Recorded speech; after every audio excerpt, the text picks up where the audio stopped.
My name's Jordan Jokiel. I grew up on Oahu. I've been working for Haleakala Ranch as the Vice President of Land Management for almost 10 years now. My name is Ian Walsh, and I am a professional surfer from Maui, Hawaii. Have you been up on Haleakala Ranch? I have, yeah. I camped. I couldn't believe, like, once you're up there, like, how expansive that is. That's huge. It's like iconic. I've grown up using essentially this ranch as a large part of where I'm triangulating in the lineups. It's nice because I can see both sides, right? Yeah. So I can tell, like Ma'alai, okay, there's white water, so there's gonna be surf. Yeah, you can definitely tell if there's south swell, north swell. But that's pretty rad. You guys can see that far.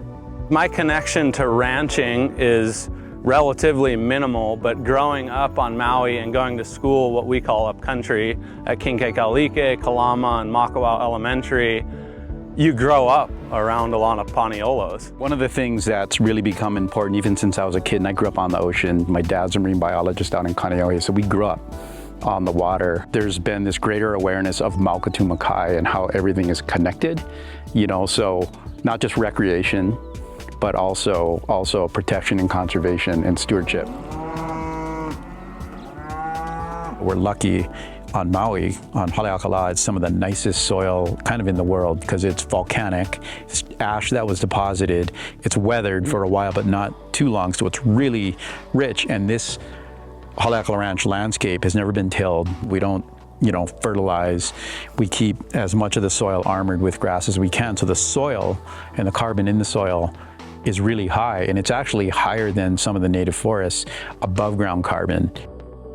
The work we do up in these mid elevations, high elevations, whether it's on a ranch, in a native forest, in a managed forest, there's a connectivity directly to the ocean because whatever we do, literally 5 miles within this watershed, Mauka, affects, your quality of water, everything.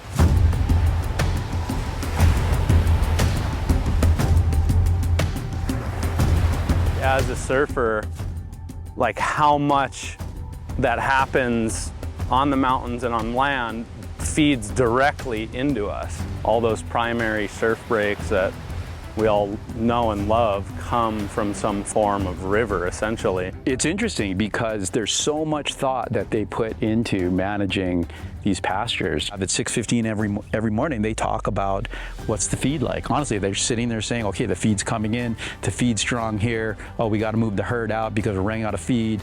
They're always thinking ahead, and I didn't know that was that calculus. It's like the surf conditions. Totally.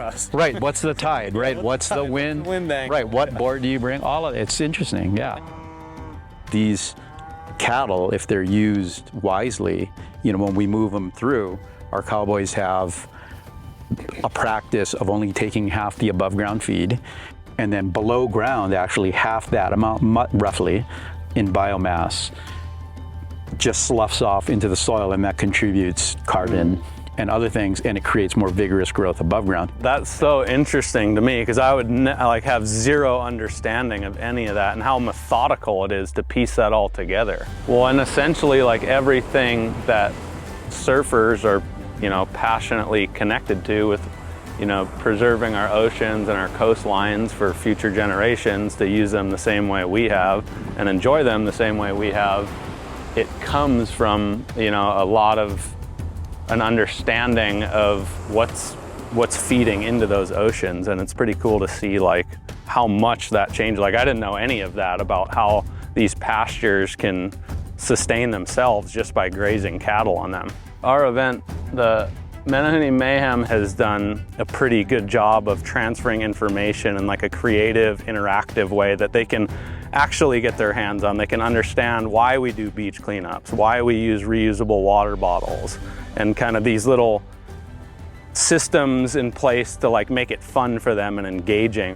I think for climate change, it's just really important as much as anyone can, Haleakala Ranch and other large landowners, is to build ecological resilience in what you have. So diversifying your pastures so they don't catastrophically fail if a pest comes in, diversifying your forests, diversifying even your economic business model so you don't rely on just one thing. Yeah. And what's nice about pastures is that you have, like, we're looking out at 6,000 acres of low fuel You know, I mean, how else are you going to do that? You're either going to build a subdivision that's paved and hardened with gutters and fire hydrants, build the golf course, you know, or you're going to mow it. A lot of times, you know, we become fixated on the coastlines and the surf and the ocean that we're actually in, but when you actually turn around and look up at the mountains, it like everything feeds into both sides of it.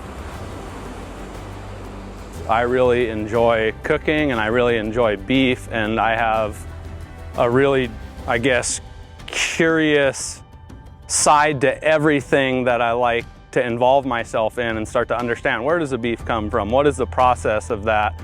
And I think getting a little bit more of an education on that, especially where I grow up, through all things that I eat, has really helped me become a little bit more, I guess, engaged with an understanding of how the ranching community works here on Maui. One of the things that's really nice about working on Haleakala Ranch is that it's been a family Kamaina-owned ranch for 9 generations now. And with that comes this tie to the land and to the community. You gotta take care of these places. Absolutely. You know.